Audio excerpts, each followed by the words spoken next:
Thank you for taking care of us, bringing the teachings, and it's exciting to complete the whole Bodhisattva Way of Life with this series of teachings you're doing. So we're very appreciative. And welcome back.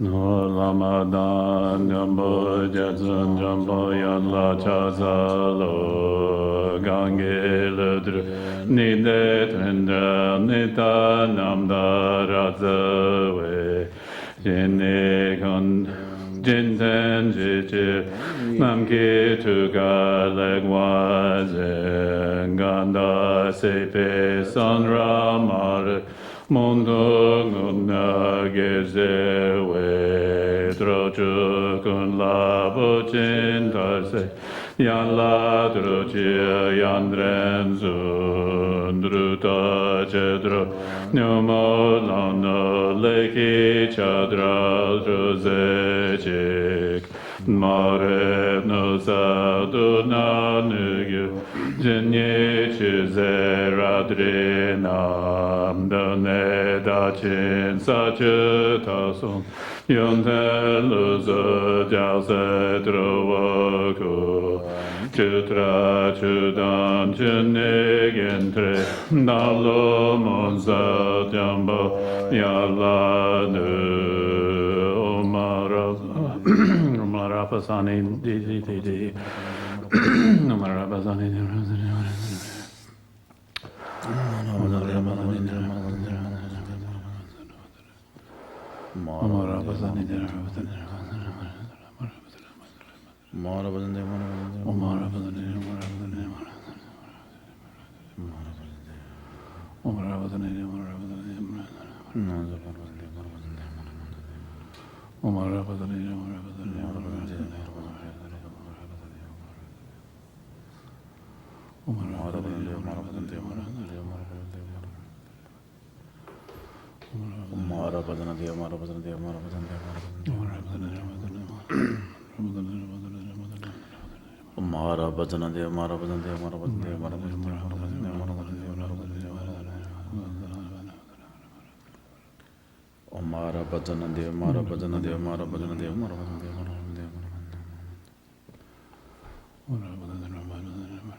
Ruby Guru Yedang to Verangzin, Khenpo Pem, say Yedang to Jinka Yellow Zolan, so on this Yellow Chinan, so and purchase something she do bother.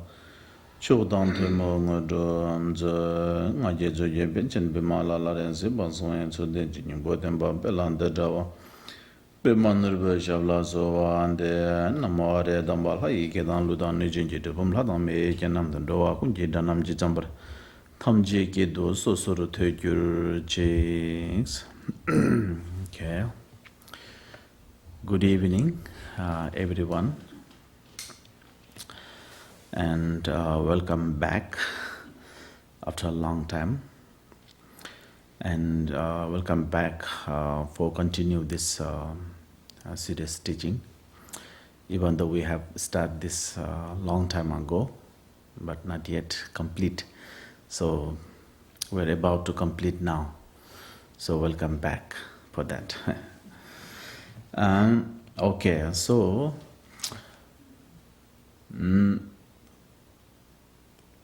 what we are trying to learn here is then how one can reduce one's own negativity and how one can achieve the final goal or attain the enlightenment. So that is the only two things that we have to understand. So for that two reason or for that two purpose, then we have gathered here together.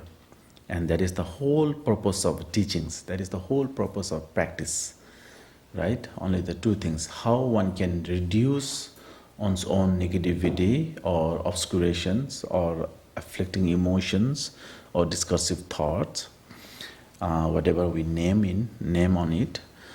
And another goal is how one can develop one's own positive, or how one can develop one's own the noble qualities, so that one can reach the highermost level, and then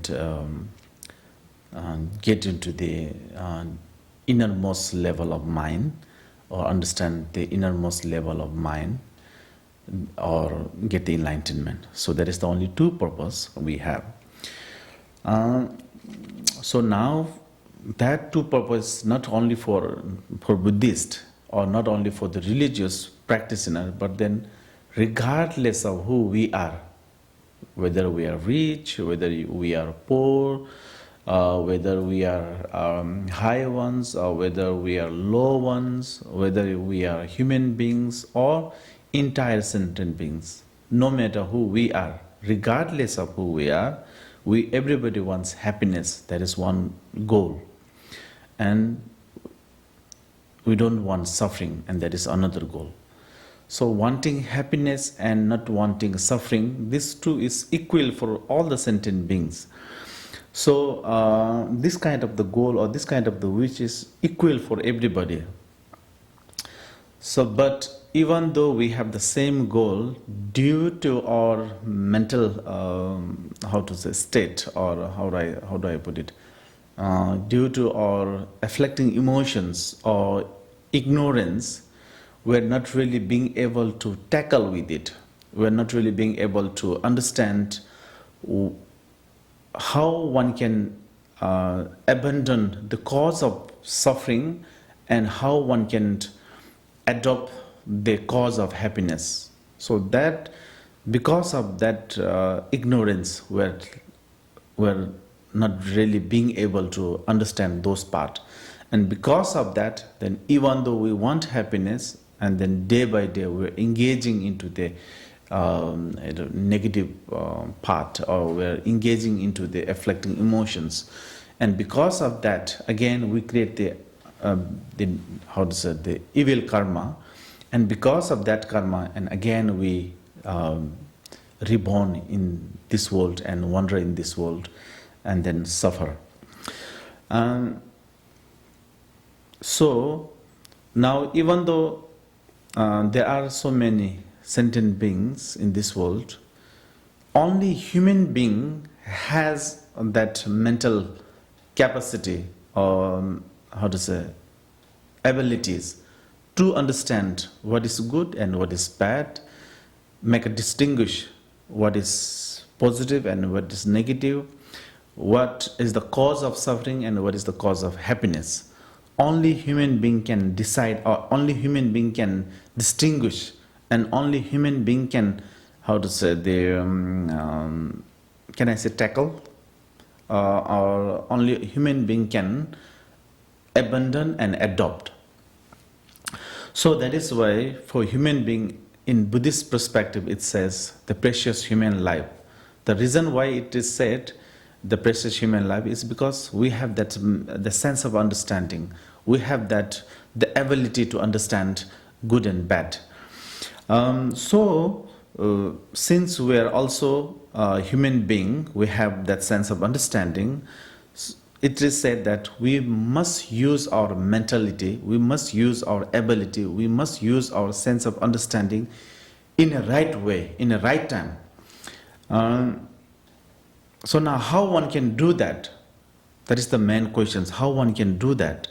So then now, to do that, then Buddha taught so many methods or so many teachings, how one can tackle, how one can abandon, what one can abandon and what one must abandon and what one must adopt.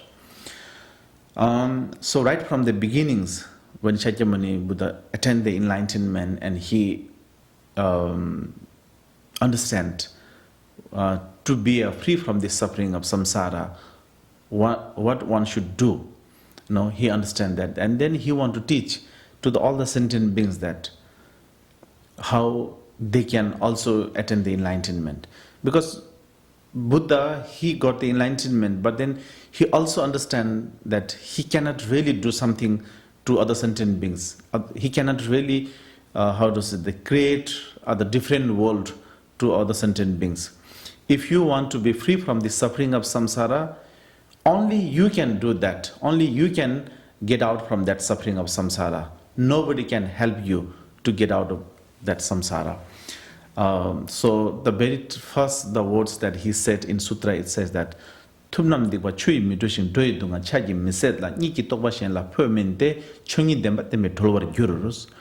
What he said is that Buddha or Bodhisattva, nobody can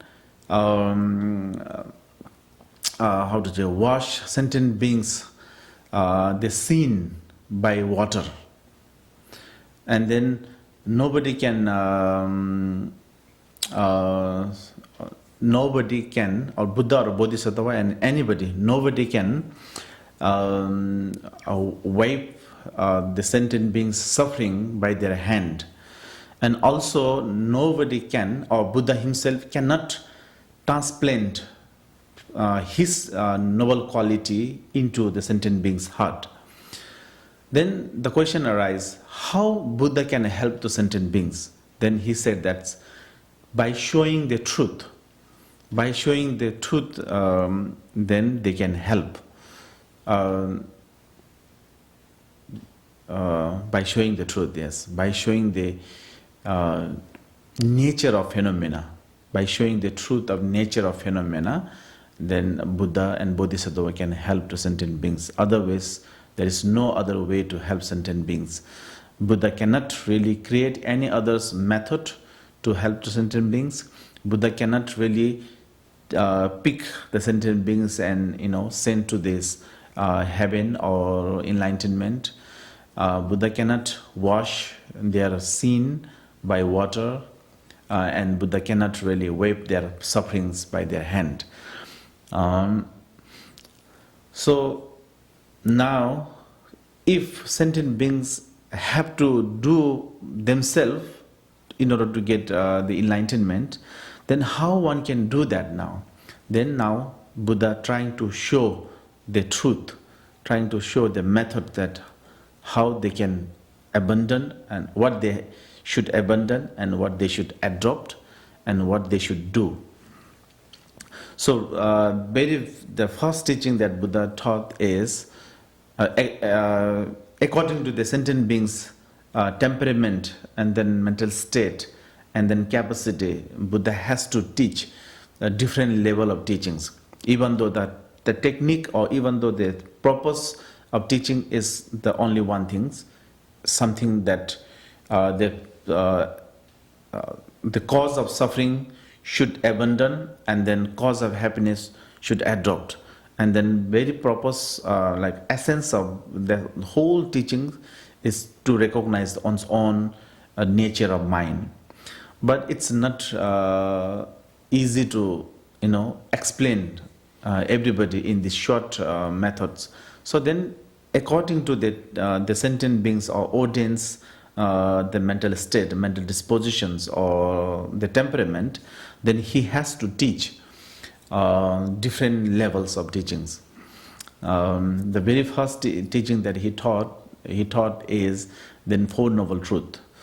And in that Four Noble Truth, he mentions the law of cause and effect, the law of causality. Because what Buddha realized or what Buddha recognized is in this world, nothing is arise without cause and conditions. Whatever arise in this world, whatever happened in this world, whatever exists in this world, everything must come from cause and conditions.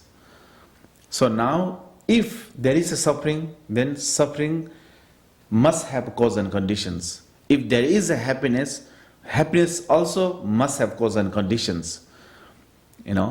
So that is why then to understand the law of cause and effect, or law of causality, is the very essential, very important. Without understanding that, then we cannot develop or intensify anything. So that essential part is that what Buddha taught. There is the suffering in this world. Of course, you don't want suffering. There is the suffering. The truth of suffering is that suffering is truth and it exists. Whatever happening in this world, all and everything is suffering, because all and everything is change, all and everything is impermanent, and it is suffering. So that is truth and that is exist. But that suffering is not come from out of blue. That's not come from without cause and conditions. That is not created by someone else, but that comes from one's own cause and then conditions. So now, what is the cause and condition? Then there is the suffering, but then suffering has their cause, that the originations or their origin, where that come from. So truth of suffering, truth of the originations. And now, if you really minimize that cause of suffering, then there is the cessations, there is the peace, there is the happiness, bliss. So how one can reduce those cause of suffering? Then there is the method, there is the process, there is the process, there is the technique, there is the idea how one can reduce and how one can get these cessations. So truth of cessations and truth of path. So that is how that process is mentioned. And when we talk about the cause and conditions, there is also, for example, cause. Cause has three qualities. Cause must come from another cause, because cause also must come from another cause. Otherwise, that cause again becomes causeless. Then it becomes something that it will be something like that cause itself comes from out of blue or no cause. So that is something that's not happen. That's something that's not possible. So the first quality is cause must come from his own cause, the previous cause. That is one quality. Second, cause must be the impermanent, something that changeable. If cause is not changeable, then it's not it's not possible, and not possible to be a cause. So if you are thinking that is cause, then cause must be comes from something, the previous cause. Second is cause must be impermanent, and third one is cause must have the potential to give a rebirth, his own lineage or his own, the qualities. So these three these attributions or these three quality must have that cause, and if you have that kind of the cause, then now the cause is the solid cause, but still you cannot really materialize some result because that cause must connect with conditions. And now cause and condition, if it two comes together, then the moment that comes together, the two comes together, then now that will begin to work to how to materialize the result or to bring the result. So that is how it works. So when we understand this kind of the system, then only then we can understand the all and everything, whatever exists in this world comes from cause and conditions. When we really understand this cause, law of causality, then we can understand that there is no such creator, there is no such the super powerful, the human beings or God as a God, as a creator is exists somewhere. So right now many people believe to God as a creator. The reason is they don't understand this law of causality. So the very first teaching that Buddha taught is the law of causality, and then now second he elaborates more that law of causality. Then he taught about the interdependent originations. Now interdependent originations, in that interdependent origination also has the two type of the part. One is talking about the cause and conditions, and one is talking about the dependent. It's not necessarily talking about the coming from cause and condition and result, but it's talking about the depend each other. For example, if I have to use the words you, then I must be here. Without I cannot use the words you. Without you, I cannot use the words I. So that is, in order to use the words I, you must be there, and then I depend on you. You depend on me. So like that. So depend. For example, if I have to use the word like a male, then female should be there. Female should exist. Female should exist. If female is not there, then there is no way I can use the word male. And if there is no male, and there is no way that I can use the female. That two words dependent each other. So that is also one kind of the interdependent originations. So the whole universal, whatever exists, whether that is earth, whether that is water, whether that is fire, whether that is air, whether that is the space, or whether that is impermanent or permanent things, whatever exists in this world, whole the things interdependent. So if there is no interdependent, then there is no exist. If something that is exist in this world, then that must be interdependent. Now when we understand the interdependent system, then when we really investigate on that, then that lead us to the emptiness part, the fourfold of emptiness. So emptiness, when we talk about the emptiness, then there is a two system they are talking about. One is relative truth and one is absolute truth. Relative truth or conventional truth or the ultimate truth. So there is the two type of the truth they're talking about. So relative truth or conventional truth, this is like general for everybody's. We're not really investigating anything on it. We're not really talking about the nature of that. We're not talking about the emptiness of that. As general as it is, without investigating, without analyzing, whatever we see, whatever we think, whatever we experience, that is like conventional level, or that is relative. So that is exist. We don't have any problem for that. But if we investigate on that, each and every part, that is no self exist.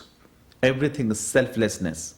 So when we investigate on that, then there is selflessness, there is no self, that is empty by nature, and that is how to say, the emptiness.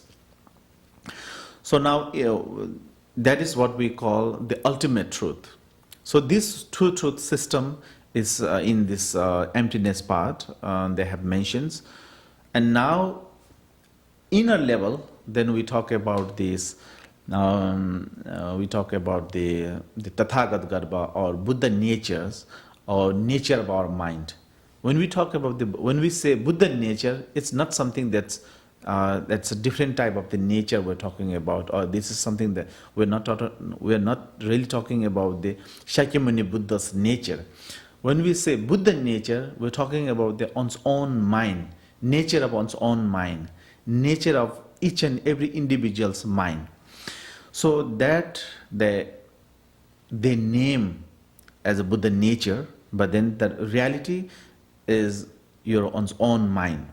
So to understand that is our goal. To understand that, to recognize that, the essence of that, the innate of that is our goal. So that also taught by Buddha. So this whole system that he taught, why he has to go longer path instead of going a shortcut, is because, like I mentioned before, because of the temperament, because of the ability, the capacity, mental dispositions, then he has to go through that process, or he has to teach those different type of the teachings.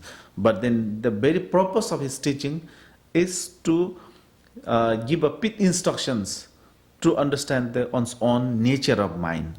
So that is the one goal. So now, as the practitioners also has just like he taught the different teachings, as a practitioner also has three different the levels, or the yanas, and that is the first teachings, like the Four Noble Truth practitioners, that is the Hinayana we call, and now the second levels, to practice of the interdependent and then emptiness part, that is what we call Mahayana, and then the nature of mind, or the Tathagat Garbha, or Buddha natures part, who practice that is what we call the Vajrayana. So that is the three levels also there. So out of that three levels, the way of the Bodhisattva, this teaching is this teaching is concerned, then this teachings is categorized of this Mahayana teachings. In Mahayana teachings, also has three or four, let's say like four part. One is the entrance of the Mahayana, and then the view of Mahayana, the conduct of Mahayana, and then result of the meditation of Mahayana, and then result of Mahayana. So there are the 5 points that we must understand. So out of that 5 points, so this teaching is actually essence of all these 5, but then more focus into this the conduct, and then also view. So this teaching, this book itself says Bodhisattva Avatara, or in English the way of the Bodhisattvas. As a Bodhisattva, what kind of the behavior that one must have, what kind of the intention or motivation one must have. So this is all about that. Okay, so these teachings, to understand these teachings, then there are the 10 chapters, as Nagarjuna said. So this one stanza.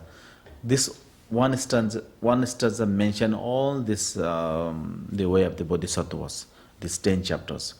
And then in translation it says that, may bodhicitta, precious and the sublime, arise where it has not yet come to be, and where it has arisen, may it never fall, but grow and flourish ever more and more. So this is the translation of what I just chant in Tibetan. And here now has three or four main part. This way of the Bodhisattva I have wrote down here.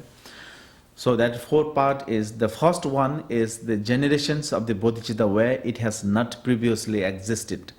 So this is one part. And then now second part is then how to prevent bodhicitta from awakening once it has been generated. So this is the second part. And third part is how bodhicitta is to be developed and intensified.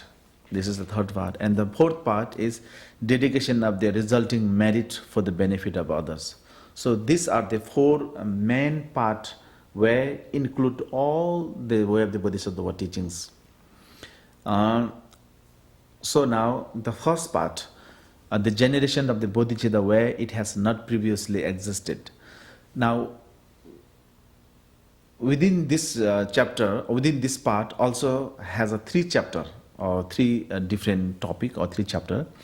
The chapter number 1 is the excellence of benefit of bodhicitta. So this one chapter is mainly talking about the benefit of bodhicitta. If you generate the bodhicitta, what kind of the benefit that you will get? What kind of the result that you will have? What kind of the consequences that you will have? Can I say consequences, right? What kind of the result or what kind of the consequences or what kind of the benefit that you will have or you will get. So this is whole, this chapter number 1 is whole, the topic is that. Because this is important, because the Shantideva, he been very smart, and then he said, without knowing the result, nobody would interest on it. Nobody would love to go and nobody would love to practice this way of the Bodhisattva. So the very first that we must understand is the goal or result. So that is important. So that is why he said that very first, the excellence of the benefits of bodhicitta. If you generate the bodhicitta, then you will get this kind of the benefit. If you practice the bodhicitta, then you will get this kind of the result. So that is clearly he mentions. And it is something that very practical, because everybody work. So when we go to interview to get the job, of course we answer everything, whatever that manager or CEO or whatever they ask, whoever that is. But then at the end, when we satisfy, whether we really accept that work or not, it's depend on how much salary that you will get. The salary is our goal. Without knowing the salary, we don't really want to take that job.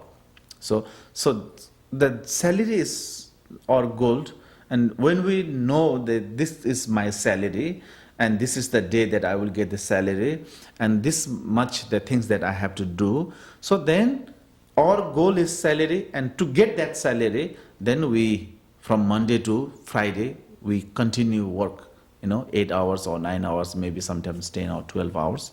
If people from the Asia, then they work 12 hours. If people from the West, maybe 8, right? It depends where they come from. So the whole purpose of that getting a job or working on that is they get the salary. Salary is very important because that is the goal, that is the result, right? Similarly, if you want to practice the bodhicitta, then, and if you really get into that, and if you're really smart, then the goal is very important, and you must understand the goal of that, a benefit of that. So Shantideva mentioned chapter number 1, the excellence of the benefits of bodhicitta. Now you are very much, you understand the excellence of benefit of bodhicitta, and you are very interested on that. You really get into that. You are really keen into that now. Now how one can do that now? How one can get that kind of the bodhicitta? How one can receive that kind of the bodhicitta? Then now you have to understand, you are really capable for that or not. You are really right vessel or not. You know, and now if you are not right vessel, and why you are not, why you didn't get that bodhicitta so far, when you really investigate within you, then you understand that you are not capable for that. You are not the right vessels, because you have so many others negativities occupied your mind. You are not empty. You don't have that enough space to generate the bodhicitta. Now what you have to do, then you have to make empty your, is that you have to make a right vessel. And then for that, then chapter number 2, chapter number 2, the confession of negativities. You have to confess now that whatever you have committed, the negative sins in previous lifetimes or in your past, you have to clean that. You have to confess that. You have to purify that, and then you have to make yourself right vessel, and that for that, then this second chapter. And now third, now you becomes a right vessel. Then now how one can get the bodhicitta? Then chapter number 3, taking hold of bodhicitta. Now there is the procedures that how one can get the bodhicitta. You must go to the good teachers who has the unbroken lineage, the vow. Then from that kind of the teacher, then you must receive this bodhicitta, vow. So this is how one can get this bodhicitta. That is one part. Now second part, how to prevent bodhicitta from weakening, right? From weakening once it has been generated. Now you are lucky enough to, now you have been lucky enough to receive the bodhicitta. But unfortunately, this is not permanent. This is impermanent. And you have so many negative things again, also, and also your mind has that kind of the afflicting emotions, desire, ignorance, angers, so many things still there. So anything could happen in any moment. Now how one can prevent that bodhicitta from losing? How one can maintain that bodhicitta? How one can protect that bodhicitta? Then now, to protect the bodhicitta that you have, the precious bodhicitta that you just received from your precious teacher, now you have to, maintain. Now for that, then chapter number 4, carefulness. Careful of your body, careful of your speech, careful of your mind. So these 3 things, that carefulness, the chapter number 4. And now chapter number 5, how one can be careful. Now for that, the root of everything is your mind. So if you keep your mind safe and then mindfulness, then you will be safe. Now for that, then vigilant introspection is very important. Looking your mind by your mind. Mind is something that one object, and now introspection is something that the sharp mind or the clear mind or this bodyguard or the something that look after your that mind, which is creating all kind of the negative things. So if your mind let free, or if your mind let go freely, then your mind could create so many other problems again, and then you could lose your vow that you have received. So of course your mind has that kind of the afflicting emotions,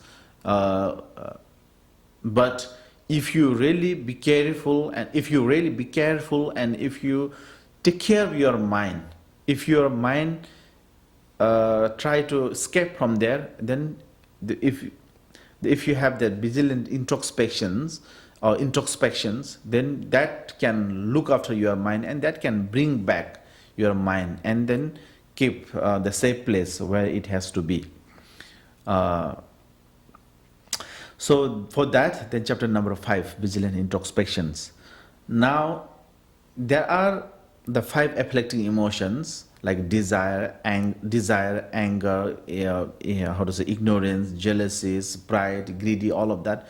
But then most danger and most powerful, most dangerous, most sensitive one is the anger. Because other part, even though they have that kind of the afflicting emotions, but then that that create not that much the effective problems. But the anger is something that, if that anger arise in your mind, then that can destroy your stable mind, that can destroy your peace mind, and that can occupy your whole, how to say this, mental state, and that can lead you to create some negative karma, and then that can lead you to fall into the three lower realms. So now anger is very dangerous. So Shantideva especially talk about the technique of how one can control one's own mind. So then chapter number 6, the patience. So this is how one can prevent. Now the part 3, how bodhichitta is to be developed and intensified. Now you are lucky enough to receive the bodhichitta vow, and then also you are being able to maintain it. But our purpose is not just the maintaining it, but then we have to develop, because our goal is to be free from the suffering of samsara. Now, in order to be free from the suffering of samsara, then you must develop your noble quality, or you must develop your bodhichitta. Otherwise, you have no options or no chance to be free from the suffering of samsara. Now, how one can develop the bodhichitta that one has generated? Then for that, then again there is the 3 chapters. Chapter number 7, diligence or perseverance, and chapter number 8, the meditative concentrations or samadhi, or chapter number 9, the very important one, the wisdom. Now these 3 chapters will help you, or will give you a strength, or will give you a technique to improve your practice, to improve your bodhichitta and increase your bodhichitta or develop your bodhichitta. Now when it comes to the chapter number 9, then we're getting into ultimate level of practice. Till chapter number 8, this is called relative levels of practice. Now from chapter number 9, then we're talking about the selflessness, we're talking about there is no I and there is no you. There is no self and there is no, the phenomena. And there is no essence, there is no suffering, there is no happiness, there is no, samsara, and there is no nirvana. So in this way, then we're getting into the more complex part in one way. So that is what we call the ultimate level. Then we're talking about the emptiness level. Then we're talking about the reality level. We're talking about the nature. We're talking about the nature of mind and nature of phenomena. We're talking about the reality at that moment. But I don't know exactly the words reality, they justified it or not.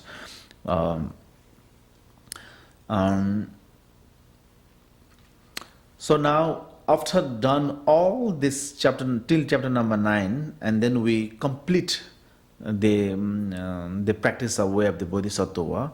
Now, when we done those things, then now at the end, as a Mahayana practitioner, then dedication is very important, because without dedications, nothing is complete in Mahayana. Because in Mahayana, there are the three principles that we must follow. The one is intention or motivations. Whatever you do, before you start that, maintaining the intentions, maintaining the motivations, generate the bodhichitta or altruistic intention is very important. It's very essential. Without that, you cannot practice any kind of the Mahayana practice. And that will decide whether you are Mahayana practice or not. If you have the good intention, if you have altruistic intention, if you have good motivations or bodhichitta, mind of enlightenment, then that will decide that you are Mahayana practitioners. If you don't have that kind of the intentions, the altruistic intention, then whatever you practice, that is not considered as a Mahayana practice. So the intention, the number one, is very important as a Mahayana practitioner. That is the three principle. The principle number one is the intention or motivations. Now the principle second is then actions or applications. And then at the end, the dedications. So these three is called three principles of Mahayanas. Without this, then we cannot become a Mahayana. Okay, so this is there is the one the example that has mentioned in teachings. It says, for example, if I have to go to the New York, so then the very first thing that I must generate is the intentions. Why I have to go to New York? So that's going New York, and to the remembering the purpose is the intentions. That is the one thing. But only thinking that it doesn't really bring the result. I mean, like, doesn't really fulfill your wish, because your wish is to get there and do something that is your purpose. But you are just imagining right now. That's just generating the intention. So the intention is important. But the second, to get in New York, then I must take the actions. Either I go by walk, or I take a car, or I take a train, or I take a flight. But you must do something. You must take actions or applications. So that is the second. So when you take the actions, sooner or later you will get there. So getting that and the fulfill your the purpose is something that you satisfied yourself, and that is dedications.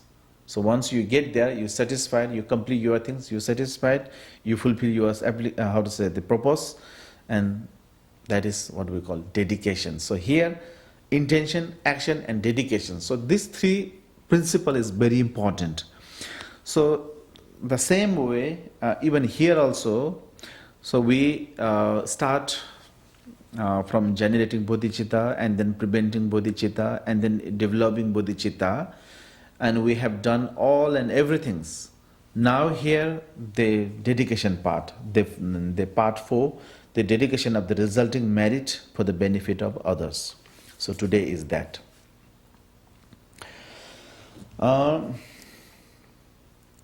Shiba, dedrapewe devotion do nungoi leula, ngo duti tembatang, de jabrasheba ni les tambonis. So, this, even this dedication part, there is a two main chapter, the topic, chapter, and it's not a chapter, how do I call it? Subject. The one is brief expositions, and then second is detailed explanations or detailed teachings. There is a two. The first one, the brief expositions. Now Shanti Deva's making an aspiration here. Daye janchu chobala jupan number tsambahi gyewa gangde dowa gon changchup Chola Jubrashos. So, in translation here, the dedication chapter, the number 1. By all the virtues I have now amassed, by compositions of this book, which speak of entry to the Bodhisattva way, may every being treat the path of Buddhahood. Now, this is the brief dedication that Shantideva, dedicating. It says that because he start these teachings, and then now at the end he complete the teachings. It's kind of his compositions. He is the authority of that book.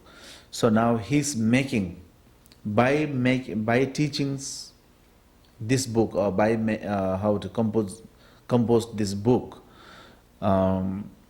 whatever the merit that I have accumulated, whatever merit that I have got, I want to make this, I want to offer, or I want to dedicate whole this, merit to all the sentient beings, whoever remain in this suffering of samsara.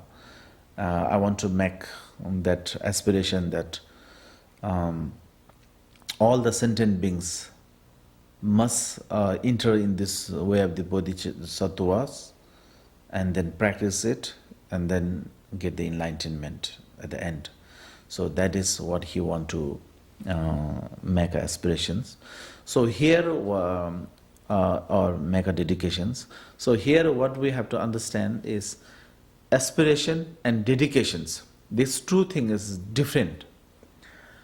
Dedication means something that you have accumulated, and now you want to give this to someone, or you want to dedicate that to someone. That is what we call dedications. Means like something that you have a right to give someone's, fully controlled by you. That is what we call dedications. Now aspiration is then you don't really have to have anything that you have, like accumulate or whatever that is. You can make any kind of the aspirations. You can say, may all sentient beings becomes Joe Biden. May all sentient beings becomes Donald Trump.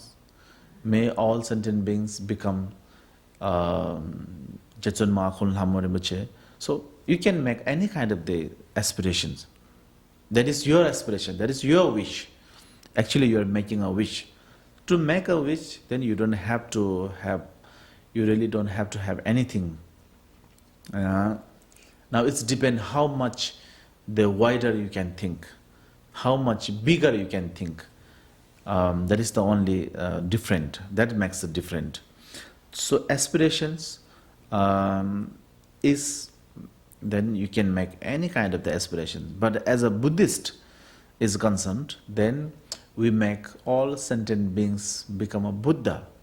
May all sentient beings be free from the suffering of samsara, and then get enlightenment, or become a Buddha, or become the Bodhisattva. So that is what we are, make aspirations. And with that, then we can make an aspiration that may I become a long life, may I get what I want, may I become rich, may I become famous, whatever kind of the aspiration that you want to make, that you can make. That is the aspirations. But then dedication is something that you must do something, and whatever the merit that you accumulate, and that merit, and then you dedicate. Without doing anything, there is nothing that we can dedicate. Okay, that's so aspiration and dedication is different, is that. Okay, so this is the brief, dedication that Shantideva made. And now, we now elaborate a little bit. So detailed, now second is the detailed teachings or detailed explanations. Now within that detailed explanations also has subdivisions, three subdivisions. The dedications of virtues as the cause of happiness and a benefit for others, and dedications of virtues for one's own sake, that is as the cause of enlightenment in activities, and dedications for the propagations and prosperity of the Buddha's doctrines, embodying as it does the twofold goal. So there are the three main subdivisions, and today is the first one, the dedications of virtues as the cause of happiness and of benefit for others. So within that, the subject also has another two subdivisions. The first one is dedications of virtues in order to free from weak from sufferings, and then another one is dedications of virtues for the sake of the perfecting the supreme goal. So there are the two things. So today is the first one, and then within that also has two another subdivisions. The first one is general dedications of virtues in order to rid the three worlds of the sorrow with which they are filled, and another one is dedication of the virtues in order to free being from their particular sufferings, such as those of the three lower realms.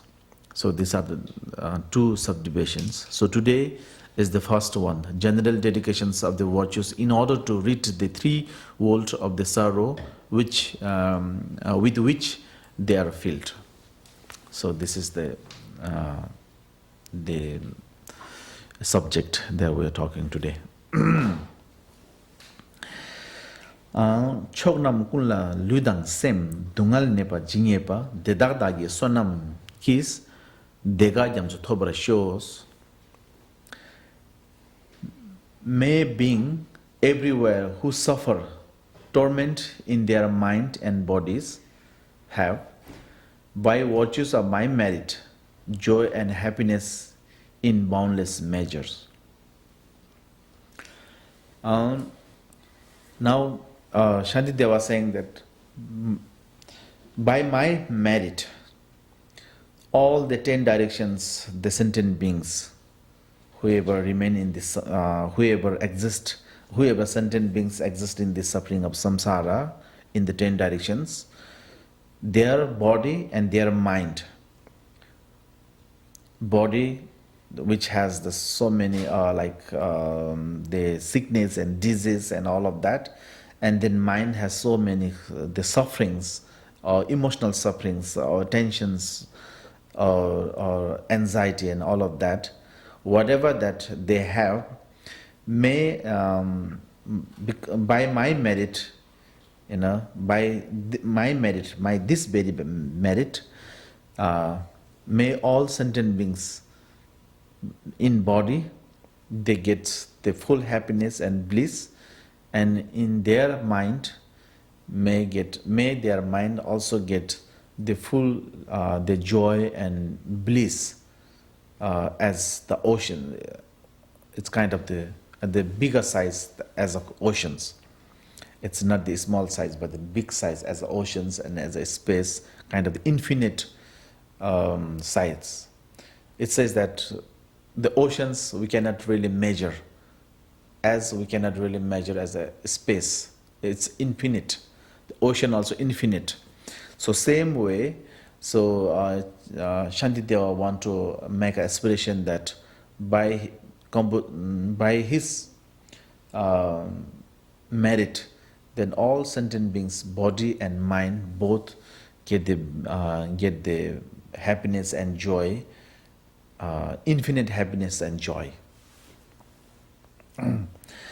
Deda korwa ji siddu namyang dele nyamma gyur doye janchu senpai dewa gyunmi chetop shows. As long as they may linger in samsara, may their joy be undiminished, may they taste of unsurpassed beatitude in constant and unbroken continuity. So he also making aspirations or dedication that so once they get that kind of the bliss and infinite bliss and happiness, then may they never diminish, never undiminished that they never diminished, that kind of the happiness, and they never fall down into the suffering again. And with that, then they continue live in that happiness, but then at the same time they enter into this bodhisattva's practice and bodhisattva's mind, bodhichitta's mind, bodhichitta or bodhicittas, and then that continued that remain into that kind of the bliss and happiness, and they never fall down into this that suffering of samsara. So may all the sentient beings, may they get that kind of the ability, that kind of the stability in their mind, and then remain into the bliss and joy and happiness in their all entire sentient beings, regardless regardless of who they are. Yeah. So that is what he making the aspirations.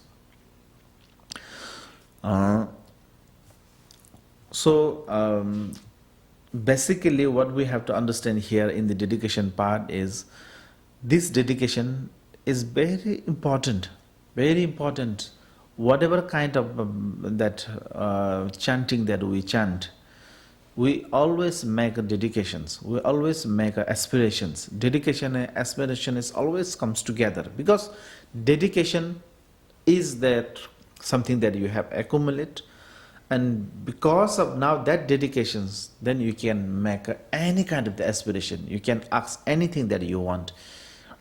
And so why in Buddhism, particularly in Mahayana Buddhism, why they emphasize to practice the bodhicitta, why they emphasize practice this altruistic intentions or mind of enlightenment, is because that will teach you how one can make our mind bigger, wider, greater.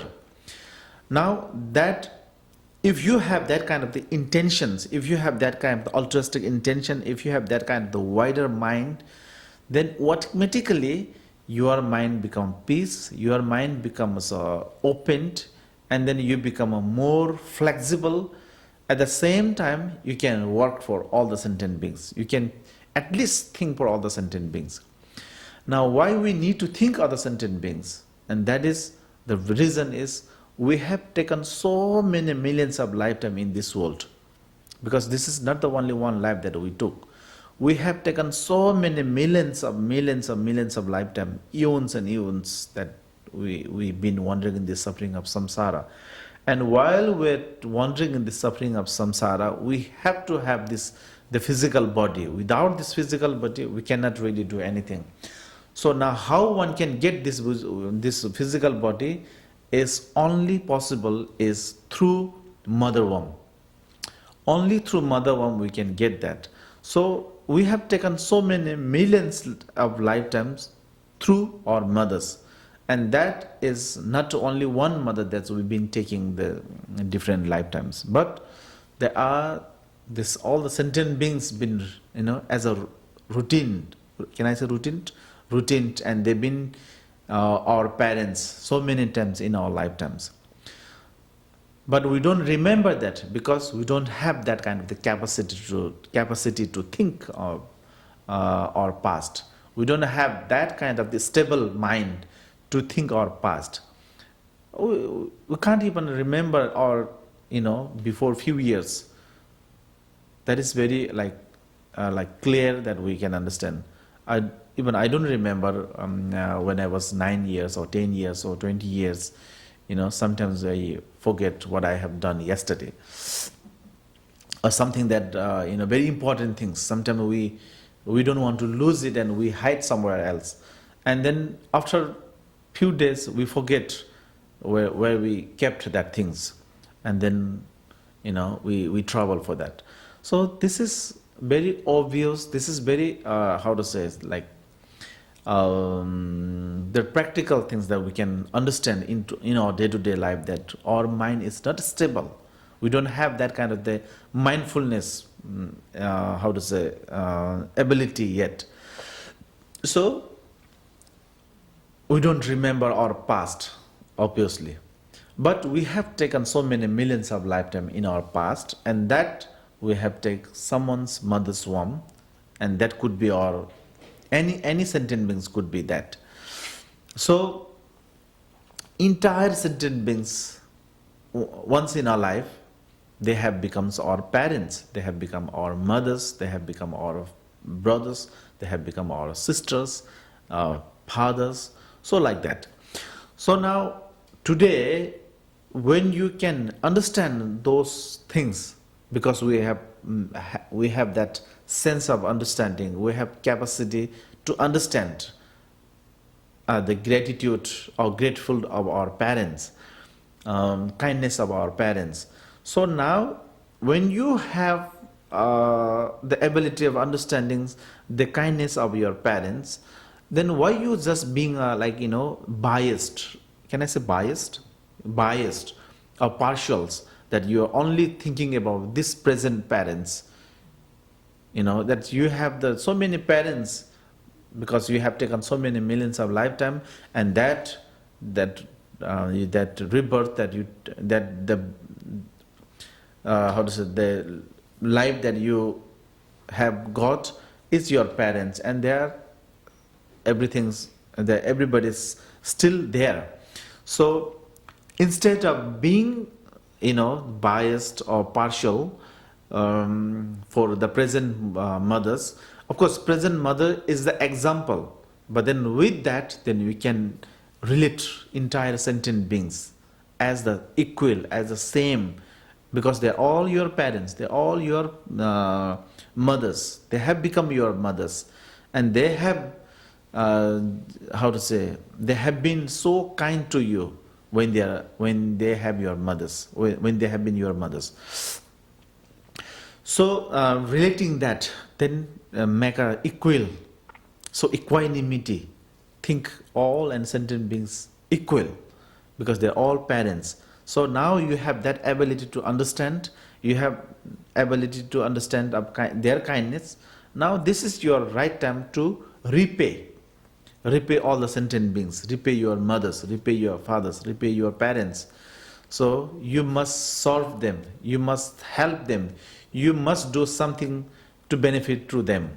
So now how one can do that? Of course you cannot go physically and do some things, but the best way of your doing is then generating the bodhichitta, thinking that I really want to do something benefit for all the sentient beings, and that aspiration, that intentions, and do some chanting a mantra, whatever the reciting the mantra or practice or whatever that chok, Mahakala puja or Tara puja or Zindupa puja or Chimil Chokti or shower blessing, Guru Kugma or Bajrakilaya, whatever kind of the practice that you do that, and then at the end, and again generate and make aspirations. May all sentient beings be free from the suffering of samsara. May all sentient beings become a Buddha. May this entire universe become empty from this, these sentient beings. So that kind of the aspiration that we should make.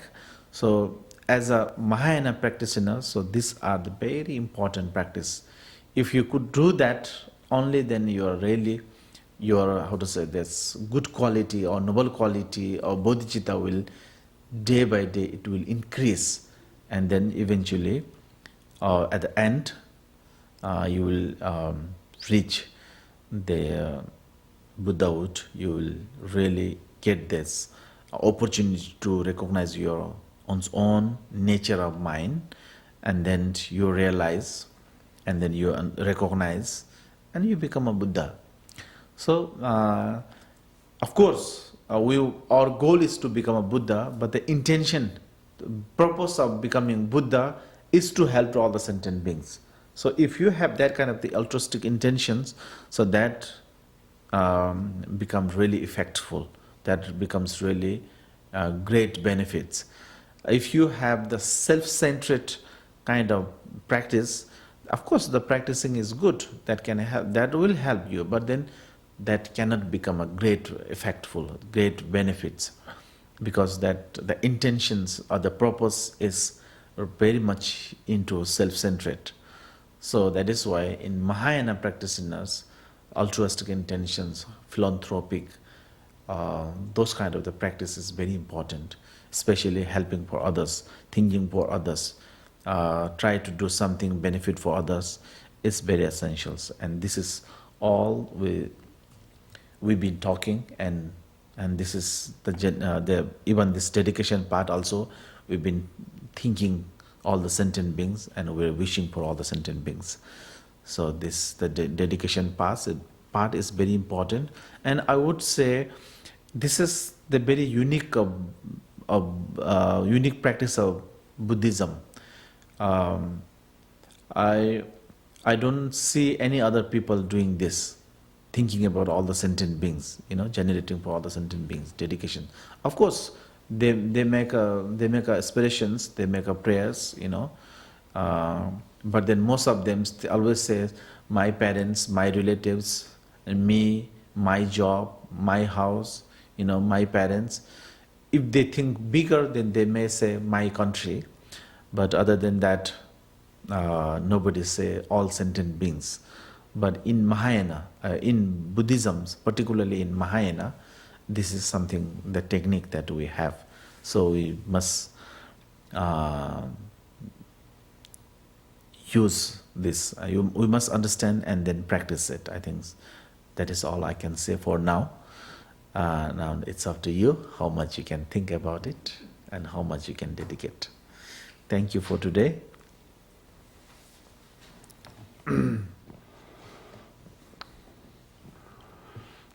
We dedicate? Yes, please. Yeah. So we'll recite the dedication prayers. Om Sonam Dayi Tam Shedze Panit Tibene Pedra Nam Banje Shin Gega Naji Bala Trupaye Sebe Sole Drawa Shu Rinchen So Dayi Drawa Kun Tatu Dambe Chedam Mandrel Shin Franzen Ni Zapata Chinde Chunga Dekbe Jeten Zepashu Sangye Temba Tashingi Pashu Senten Namje Deshingi Pashu Ngedan Zendu Chula Chupashu Ramzen Noni Lungi Drupashu Gewa Kundu Yandak Lamadan Drume Chugi Pala Lonjuching Sada Langi Yonten Razogne Paden Lumegyo Panyo Tovshuk. By this effort, may all sentient beings be free of suffering. May their minds be filled with the nectar of virtue. In this way, may all causes resulting in suffering be extinguished, and only the light of compassion shine throughout our realms.